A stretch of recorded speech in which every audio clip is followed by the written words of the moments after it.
नमस्कार दोस्तों, स्वागत है आपका आज के मुख्य समाचार में, जिसमें सबसे पहली और बड़ी खबर में आपको बताएंगे कि जगदीप धनखड़ का इस्तीफा चौंकाने वाला, क्या कुछ पहले से पता था?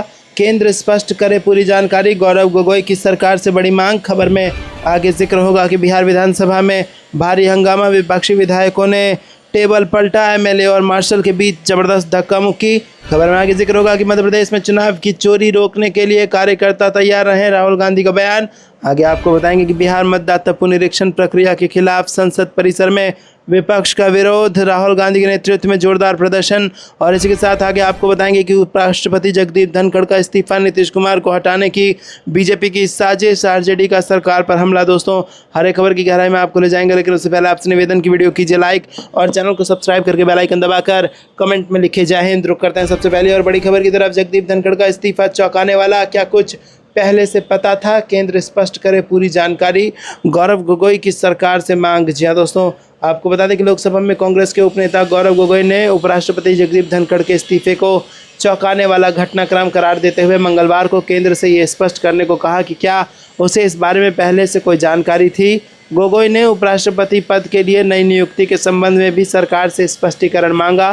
कांग्रेस नेता ने सोशल मीडिया मंच एक्स पर पोस्ट किया कि माननीय उपराष्ट्रपति का इस्तीफा चौंकाने वाला है। मैं आदरणीय धनखड़ जी के अच्छे स्वास्थ्य की कामना करता हूं। और उन्होंने कहा कि लेकिन केंद्र सरकार ये स्पष्ट करे कि क्या उसे पहले से इसकी सूचना थी और क्या उसने नया उपराष्ट्रपति चुनने के लिए योजना बनाई थी। माननीय उपराष्ट्रपति की अध्यक्षता में हुई बैठक में वरिष्ठ मंत्रियों की अनुपस्थिति अब और भी महत्वपूर्ण हो गई है। रुक करते हैं अगली ब्रेकिंग न्यूज़ की तरफ। बिहार विधानसभा में भारी हंगामा, विपक्षी विधायकों ने टेबल पलटा, एमएलए और मार्शल के बीच जबरदस्त धक्का मुक्की। जी हाँ दोस्तों, आपको बता दें बिहार विधानसभा के मानसून सत्र के दूसरे दिन दूसरी पाली की कार्रवाई शुरू होते ही विपक्षी विधायकों ने एसआईआर के विरोध में वेल में पहुंचकर हंगामा किया। दूसरी पाली की कार्रवाई शुरू होते ही विधायक एसआईआर के खिलाफ वेल में पहुंच गए और स्पीकर के सामने कुर्सी उठा ली। इस दौरान कुछ विधायकों ने टेबल को भी पलट दिया। सदन में मौजूद मार्शल विधायकों को रोकते रहे। जी हाँ दोस्तों, आपको बता दें कि विधानसभा में मतदाता सूची पुनरीक्षण पर चर्चा कराने की मांग को लेकर दूसरी पाली का कार्रवाई शुरू होते ही विपक्षी सदस्यों ने फिर से हंगामा शुरू कर दिया। नेता प्रतिपक्ष तेजस्वी यादव ने मांग की है कि कार्य मंत्रणा समिति की बैठक बुलाई जाए और वोटर लिस्ट पुनरीक्षण पर बहस हो, जिससे स्पीकर ने सीधे तौर पर इनकार कर दिया। रुक करते हैं अगली ब्रेकिंग न्यूज़ की तरफ। मध्य प्रदेश में चुनाव की चोरी रोकने के लिए कार्यकर्ता रहें तैयार, राहुल गांधी का बयान। जी हाँ दोस्तों, आपको बता दें कि मध्य प्रदेश के धार जिले के मांडू में सोमवार को कांग्रेस विधायक का 2 दिवसीय नव संकल्प शिविर शुरू हुआ और इस शिविर में कांग्रेस के लोकसभा में नेता प्रतिपक्ष राहुल गांधी वर्चुअली शामिल हुए और कहा कि आगामी समय में मध्य प्रदेश में होने वाले चुनाव में चुनाव की चोरी हो सकती है और इसीलिए कांग्रेस कार्यकर्ताओं को जोरदार चुनावी तैयारी करना होगा। ऐतिहासिक नगरी मांडू में शुरू हुए इस संकल्प शिविर की शुरुआत ध्वजारोहण और राष्ट्रगान के साथ हुई। कांग्रेस के लोकसभा में नेता प्रतिपक्ष राहुल गांधी कार्यक्रम से वर्चुअल जुड़े और उन्होंने केंद्र सरकार पर निशाना साधा और कहा कि अगर मध्य प्रदेश में कांग्रेस की सरकार बनी तो यहां जातीय जनगणना कराई जाएगी, शासकीय नौकरियों में दलित, पिछड़ों, आदिवासियों और महिलाओं को मौका दिया जाएगा। रुक करते हैं अगली ब्रेकिंग न्यूज़ की तरफ। बिहार मतदाता पुनरीक्षण प्रक्रिया के खिलाफ संसद परिसर में विपक्ष का विरोध, राहुल गांधी के नेतृत्व में जोरदार प्रदर्शन। जी हाँ दोस्तों, आपको बता दें कि बिहार में चल रही स्पेशल इंटेंसिव रिवीजन प्रक्रिया के खिलाफ संसद भवन परिसर के मकर द्वार पर विपक्षी नेताओं ने जमकर हंगामा किया। इस विरोध प्रदर्शन की अगुवाई विपक्ष के नेता राहुल गांधी ने की, जिनके साथ इंडिया गठबंधन के तमाम सांसद भी मौजूद थे। विपक्ष का आरोप है कि बिहार में चल रही एसआईआर प्रक्रिया के नाम पर वोटरों के अधिकार छीने जा रहे हैं और लोकतंत्र की हत्या की जा रही है। प्रदर्शनकारियों ने इसे वोट की चोरी करार दिया और कहा कि इस प्रक्रिया के जरिए गरीबों और वंचितों को मतदाता सूची से बाहर किया जा रहा है। रुक करते हैं अगली ब्रेकिंग न्यूज़ की तरफ। उपराष्ट्रपति जगदीप धनखड़ का इस्तीफा, नीतीश कुमार को हटाने की बीजेपी की साजिश, आरजेडी का सरकार पर हमला। जी हाँ दोस्तों, बिहार में विपक्षी राष्ट्रीय जनता दल ने मंगलवार को दावा किया कि उपराष्ट्रपति जगदीप धनखड़ का इस्तीफा बीजेपी द्वारा रची गई एक साजिश है, जिसका उद्देश्य विधानसभा चुनाव से पहले मुख्यमंत्री नीतीश कुमार को हटाना है। हालांकि राज्य के सबसे लंबे समय तक मुख्यमंत्री रहने वाले नीतीश कुमार की करीबी सहयोगी राज्य सरकार के मंत्री श्रवण कुमार ने इस दावे को सिरे से खारिज कर दिया। विधानसभा में आरजेडी के मुख्य सचेतक अख्तर उल इस्लाम शाहीन ने दावा किया कि लंबे समय से बीजेपी नीतीश कुमार से छुटकारा पाकर अपना मुख्यमंत्री बनाना चाहती है। विधानसभा चुनाव से पहले वो हताश हो गए हैं, जिसमें एनडीए की हार निश्चित है। शाहीन ने दावा किया कि लंबे समय से बीजेपी के वरिष्ठ नेता नीतीश कुमार को हटाने के पक्ष में बोलते रहे हैं। पूर्व केंद्रीय मंत्री अश्विनी कुमार चौबे ने तो एक बार नीतीश कुमार को प्रधानमंत्री बनाने की वकालत तक कर दी थी और इसलिए ये निष्कर्ष निकालना गलत नहीं होगा कि धनखड़ का इस्तीफा भाजपा की एक साजिश है, जिसका उद्देश्य उपराष्ट्रपति जैसा राजनीतिक रूप से महत्वहीन पद देकर नीतीश कुमार को हटाना है। रुक करते हैं अगली ब्रेकिंग न्यूज़ की तरफ। संसद में फिर एक हुई अखिलेश यादव अवधेश प्रसाद की जोड़ी। मानसून सत्र में सपा चीफ का पीडीए वाला संदेश। जी हाँ दोस्तों, आपको बता दें कि संसद के मानसून सत्र की शुरुआत के साथ ही राजनीति का अलग रंग देखने को मिला। समाजवादी पार्टी के मुखिया अखिलेश यादव एक बार फिर से फ्रंट लाइन में वरिष्ठ सांसद अवधेश प्रसाद के साथ नजर आए, जिनकी कुर्सी दिसंबर में बदल दी गई थी। उन्होंने इसके जरिए पीडीए यानी पिछड़ा दलित अल्पसंख्यक पॉलिटिक्स का संदेश दिया गया है। अखिलेश यादव और अयोध्या सांसद अवधेश प्रसाद सोमवार को सत्र के पहले दिन एक साथ अगल बगल ही नजर आए। इससे पहले दिसंबर की शुरुआत में शीतकालीन सत्र के दौरान अवधेश की कुर्सी बदल दी गई थी। उस समय नई सीटिंग व्यवस्था में अवधेश प्रसाद को दूसरी पंक्ति में सीट दी गई थी और उस समय इंडिया ब्लॉक में कांग्रेस और सपा के बीच रस्साकसी की खबरें भी आई थी। रुक करते हैं अगली ब्रेकिंग न्यूज़ तरफ। कांग्रेस के शिविर में जुड़े राहुल गांधी बोले, भारत की अर्थव्यवस्था 2-4 उद्योगपतियों के हाथ में। जी हाँ दोस्तों, धार जिले के मांडू में चल रहे मध्य प्रदेश कांग्रेस के 2 दिवसीय नव संकल्प शिविर के पहले दिन लोकसभा में नेता प्रतिपक्ष राहुल गांधी ने वर्चुअल माध्यम से विधायकों को संबोधित किया। राहुल गांधी ने कहा कि भारत की अर्थव्यवस्था 2-4 उद्योगपतियों के हाथ में है, इससे हर वर्ग परेशान है। उन्होंने कहा कि अगर मध्य प्रदेश में कांग्रेस की सरकार बनी तो यहाँ जातीय जनगणना करवाई जाएगी, शासकीय नौकरियों में दलित, पिछड़ों, आदिवासियों और महिलाओं को मौका दिया जाएगा। राहुल गांधी ने कहा कि भाजपा देश में नफरत फैलाने का काम कर रही है। महाराष्ट्र के बाद मतदाता सूची में गड़बड़ी करने की योजना है और मध्य प्रदेश में भी चुनाव चोरी हो सकता है, इसीलिए कांग्रेस कार्यकर्ताओं को भिड़कर चुनावी तैयारी करना ही है। और उन्होंने कहा कि वरिष्ठ और युवा नेता सामंजस्य बनाकर मध्य प्रदेश में कांग्रेस को मजबूत करें। रुक करते हैं अगली ब्रेकिंग न्यूज़ की तरफ। क्या बिलों पर राष्ट्रपति की मंजूरी के लिए तय होगी टाइमलाइन? सुप्रीम कोर्ट का केंद्र और राज्य सरकार को नोटिस। जी हाँ दोस्तों, सुप्रीम कोर्ट ने राष्ट्रपति द्वारा अनुच्छेद 143 के तहत भेजे गए रेफरेंस मामले पर सुनवाई करते हुए केंद्र सरकार और राज्य सरकारों को नोटिस जारी किया।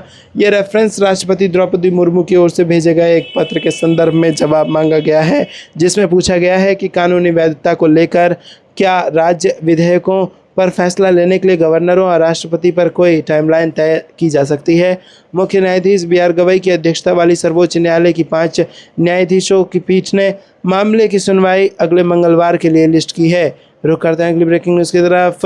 पहलगाम ऑपरेशन सिंदूर पर जवाब देने के लिए सदन में मौजूद रहे राष्ट्रपति। इंडिया गठबंधन की मांग। जी दोस्तों, विपक्षी Indian national developmental inclusive alliance के घटक दलों ने मंगलवार को फैसला किया कि मानसून सत्र के दौरान पहलगाम आतंकी हमले, ऑपरेशन सिंदूर, अमेरिकी राष्ट्रपति डोनाल्ड ट्रंप के मध्यस्थता संबंधी दावे, बिहार में मतदाता सूची के विशेष गहन पुनरीक्षण और कुछ अन्य मुद्दों पर सवालों का जवाब देने के मकसद से प्रधानमंत्री नरेंद्र मोदी की सदन में मौजूदगी के लिए सरकार पर दबाव बनाया जाएगा। दोस्तों, आपको ये कुछ लगता है कमेंट में जरूर बताइए। वीडियो को लाइक नहीं किया तो लाइक जरूर कीजिएगा। रुक करते हैं अगली ब्रेकिंग न्यूज़ की तरफ। पहलगाम आतंकी हमले पर खड़गे ने मोदी से पूछे गंभीर सवाल। ट्रंप के सीज फायर बयान पर भी मांगा जवाब। जी दोस्तों, संसद का मानसून सत्र शुरू हो गया और पहले ही दिन विपक्ष ने सरकार को कई अहम मुद्दों पर घेरना शुरू कर दिया है। राज्यसभा में नेता प्रतिपक्ष मल्लिकार्जुन खड़गे ने जम्मू कश्मीर के पहलगाम हमले और हाल ही में हुए ऑपरेशन सिंदूर को लेकर केंद्र सरकार से गंभीर सवाल पूछे। उन्होंने कहा कि सरकार ने देश को जो बताया है उससे अधिक जानकारी संसद और देश के लोगों को भी मिलनी चाहिए। खड़गे ने कहा कि 22 अप्रैल को पहलगाम में आतंकवादी हमला हुआ, लेकिन अब तक किसी भी आतंकी की गिरफ्तारी नहीं हुई। ये इंटेलिजेंस की असफलता है, जिसे खुद जम्मू कश्मीर के उपराज्यपाल ने स्वीकारा है। हम देश को मजबूत बनाने के लिए, सेना का मनोबल बढ़ाने के लिए सरकार का समर्थन कर रहे हैं, लेकिन बदले में हमें सच्चाई जानने का अधिकार है। खड़गे ने यह भी दावा किया कि ऑपरेशन सिंदूर को लेकर उप सेना प्रमुख ने कुछ संवेदनशील जानकारियां साझा की थी, जिन पर सरकार को संसद को भी भरोसे में लेना चाहिए। उन्होंने अमेरिका के राष्ट्रपति के बयान बयान का जिक्र करते हुए कहा कि 24 बार उन्होंने कहा कि भारत से समझौता हुआ तभी सीज़ फायर हुआ। ये देश के लिए अपमानजनक स्थिति है। अगर हमने सहयोग दिया तो हमें जानकारी देने में हिचक क्यों। इसके बाद सदन में हंगामा बढ़ गया, जिसके बाद स्पीकर को सदन की कार्रवाई 12 बजे तक के लिए स्थगित करनी पड़ी। रुक करते हैं अगली ब्रेकिंग न्यूज़ की तरफ। कुछ बोलने पर मजबूर मत करो, नेताओं को करने दो राजनीति, सुप्रीम कोर्ट ने ईडी को लगाई फटकार। जी हाँ दोस्तों, कर्नाटक के मुख्यमंत्री सिद्धारमैया की पत्नी पार्वती को मनी लॉन्ड्रिंग मामले में सुप्रीम कोर्ट से मंगलवार को बड़ी राहत मिली। कोर्ट ने प्रवर्तन निदेशालय की उस याचिका को खारिज कर दिया जिसमें कर्नाटक हाईकोर्ट द्वारा पार्वती के खिलाफ की गई कार्रवाई को रद्द करने के आदेश को चुनौती दी गई थी। सुनवाई के दौरान देश के प्रधान न्यायाधीश ने ईडी की भूमिका और मंशा पर सवाल उठाए। उन्होंने सख्त लहजे में कहा कि कुछ बोलने पर मजबूर मत करो, वरना हमें ईडी के बारे में कुछ कठोर कहना पड़ सकता है। इसके साथ ही सुप्रीम कोर्ट ने यह भी टिप्पणी की है कि राजनीतिक संघर्ष लोकतंत्र में नेताओं और जनता के बीच होनी चाहिए, ना कि जांच एजेंसियों के जरिए। रुक करते हैं अगली ब्रेकिंग न्यूज़ की तरफ। बीजेपी बंगालियों के खिलाफ भाषाई आतंकवाद फैला रही है। 27 जुलाई से बंगाल में भाषा आंदोलन शुरू, ममता बनर्जी का बयान। जी हाँ दोस्तों, पश्चिम बंगाल में 2026 में होने वाले विधानसभा चुनाव से पहले बंगाली अस्मिता के मुद्दे को तेज करते हुए मुख्यमंत्री ममता बनर्जी ने सोमवार को बीजेपी पर बंगालियों के खिलाफ भाषाई आतंकवाद फैलाने का आरोप लगाया। उन्होंने कहा कि पहचान और भाषा की लड़ाई तब तक जारी रहेगी जब तक राज्य और केंद्र दोनों जगह बीजेपी को पराजित नहीं कर दिया जाता। ममता बनर्जी ने कहा कि यदि भाषाई भेदभाव बंद नहीं हुआ तो प्रतिरोध आंदोलन दिल्ली तक पहुंच जाएगा। कोलकाता में तृणमूल कांग्रेस की शहीद दिवस रैली को संबोधित करते हुए बनर्जी ने 2026 के चुनावों में भारतीय जनता पार्टी को हराने और अंततः बीजेपी को केंद्र की सत्ता से बाहर करने का आह्वान किया। ममता बनर्जी ने मध्य कोलकाता में आयोजित एक विशाल रैली में गरजते हुए कहा कि बांग्ला भाषा पर बीजेपी के आतंकवाद के खिलाफ एक भाषा आंदोलन होगा।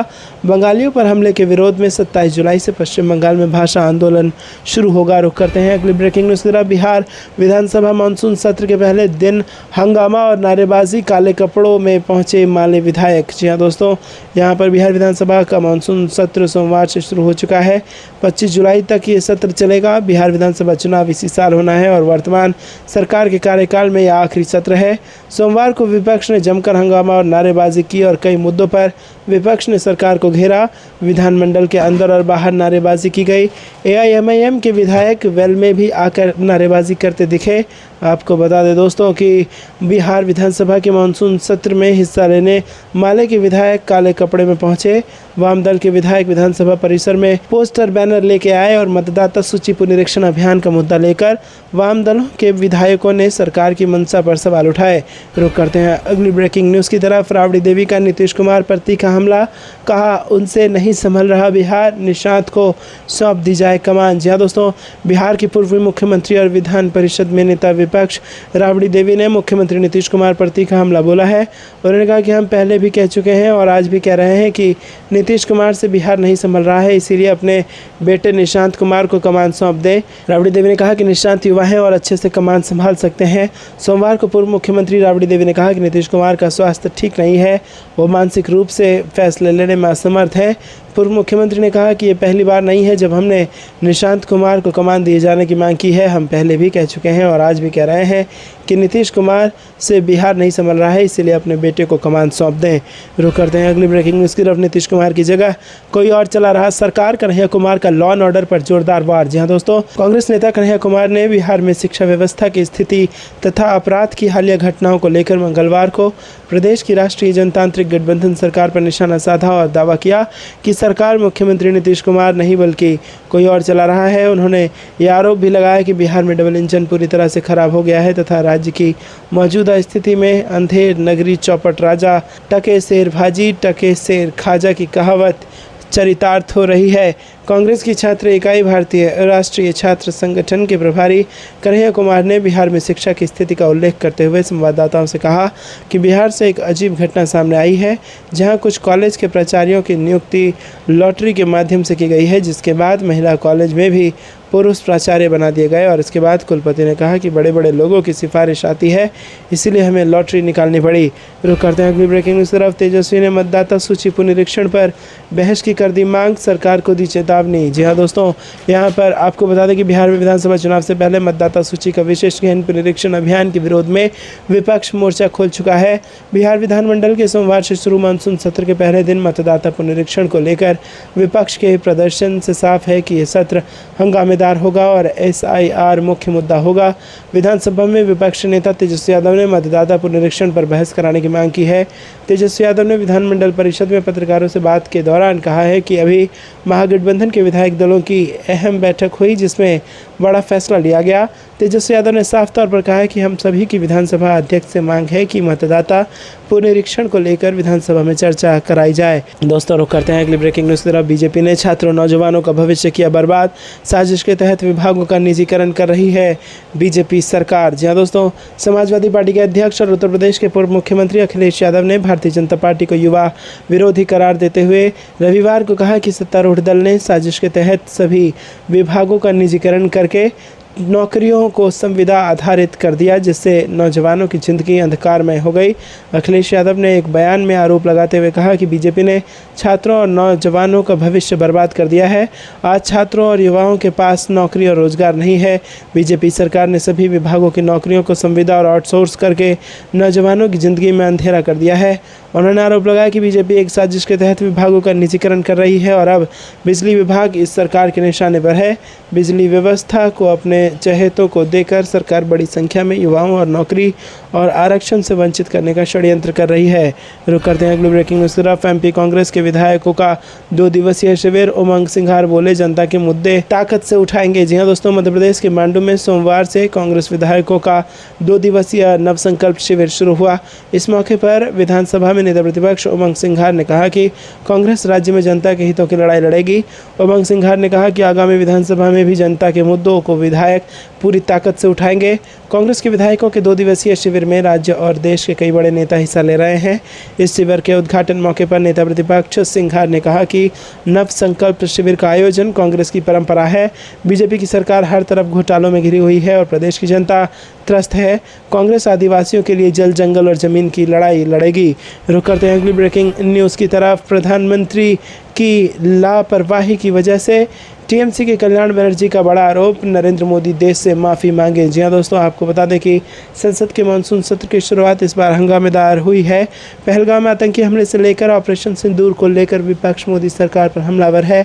TMC सांसद कल्याण बनर्जी ने पहलगाम आतंकी हमले की वजह सुरक्षा में चूक और विदेश नीति को लेकर सवाल खड़े किए हैं। TMC सांसद ने कहा है कि PM मोदी को देश से माफ़ी मांगनी चाहिए। दरअसल TMC के लोकसभा सांसद कल्याण बनर्जी ने प्रधानमंत्री नरेंद्र मोदी और गृहमंत्री अमित शाह को निशाने पर लिया और उन्होंने कहा कि प्रधानमंत्री और केंद्रीय गृहमंत्री अमित शाह की लापरवाही के कारण आतंकवादी देश में घुस आए और निर्दोष लोगों की हत्या कर भाग गए। प्रधानमंत्री को देश से माफ़ी मांगनी चाहिए। आपको एक लगता है दोस्तों, कमेंट में जरूर बताइए। वीडियो को लाइक नहीं किया तो लाइक जरूर कीजिएगा। रुक करते हैं अगली ब्रेकिंग न्यूज़ की तरफ। 42 देशों की यात्रा कर डाली पर मणिपुर नहीं गए, मल्लिकार्जुन खड़गे का PM मोदी पर बड़ा हमला। जी हाँ दोस्तों, कांग्रेस अध्यक्ष मल्लिकार्जुन खड़गे ने प्रधानमंत्री मोदी पर जमकर हमला बोला और उन्होंने कहा कि PM मोदी ने 42 देशों की यात्रा कर ली लेकिन कभी मणिपुर नहीं गए। खड़गे ने PM मोदी पर संविधान की हत्या करने का आरोप लगाया और उन्होंने कहा कि बीजेपी और RSS मिलकर संविधान में बदलाव करना चाहते हैं लेकिन देश के लोग उन्हें ऐसा नहीं करने देंगे। खड़गे कर्नाटक सरकार द्वारा आयोजित एक विशाल सम्मेलन को संबोधित कर रहे थे और यहाँ मैसूरू के लिए 2500 करोड़ रुपए से अधिक विकास कार्यों का उद्घाटन और शिलान्यास किया गया। खड़गे ने चेतावनी देते हुए कहा कि भाजपा और RSS संविधान में संशोधन या उसे फिर से लिखने की बात कर रहे हैं। आप चाहे जितनी कोशिश कर लें, इस देश के लोग आपको संविधान में बदलाव नहीं करने देंगे। अगर आप लोग उन्हें संविधान बदलने देंगे तो आपके पास कोई अधिकार नहीं बचेगा। रुक करते हैं अगली ब्रेकिंग न्यूज़ की तरफ। मानसून सत्र से पहले सर्वदलीय बैठक, पहलगाम, ऑपरेशन सिंदूर और SIR, सरकार से होगी कई सवाल। जी हाँ दोस्तों, संसद के मानसून सत्र से पहले सरकार की ओर से रविवार को सर्वदलीय बैठक बुलाई गई। इसमें विपक्ष ने बिहार में मतदाता सूची के पुनरीक्षण और पहलगाम आतंकवादी हमले सहित विभिन्न मुद्दे उठाए। सरकार ने सदन के सुचारू संचालन के लिए विपक्षी दलों से सहयोग मांगा। आम आदमी पार्टी के नेता संजय सिंह ने कहा कि उन्होंने बैठक में बिहार में मतदाता सूची के विशेष गहन पुनरीक्षण के कथित चुनावी घोटाले और भारत व पाकिस्तान के बीच युद्ध विराम की मध्यस्थता को लेकर अमेरिका के राष्ट्रपति डोनाल्ड ट्रंप के दावे का मुद्दा उठाया। उन्होंने एक सवाल के जवाब में कहा कि इंडिया गठबंधन केवल लोकसभा चुनाव के लिए है और आप विधानसभा चुनाव अपने दम पर लड़ रही है। समाजवादी पार्टी सांसद रामगोपाल यादव ने कहा कि देश अब मुद्दों से भरा हुआ है, लेकिन मैंने 4 महत्वपूर्ण मुद्दे उठाने की बात की है।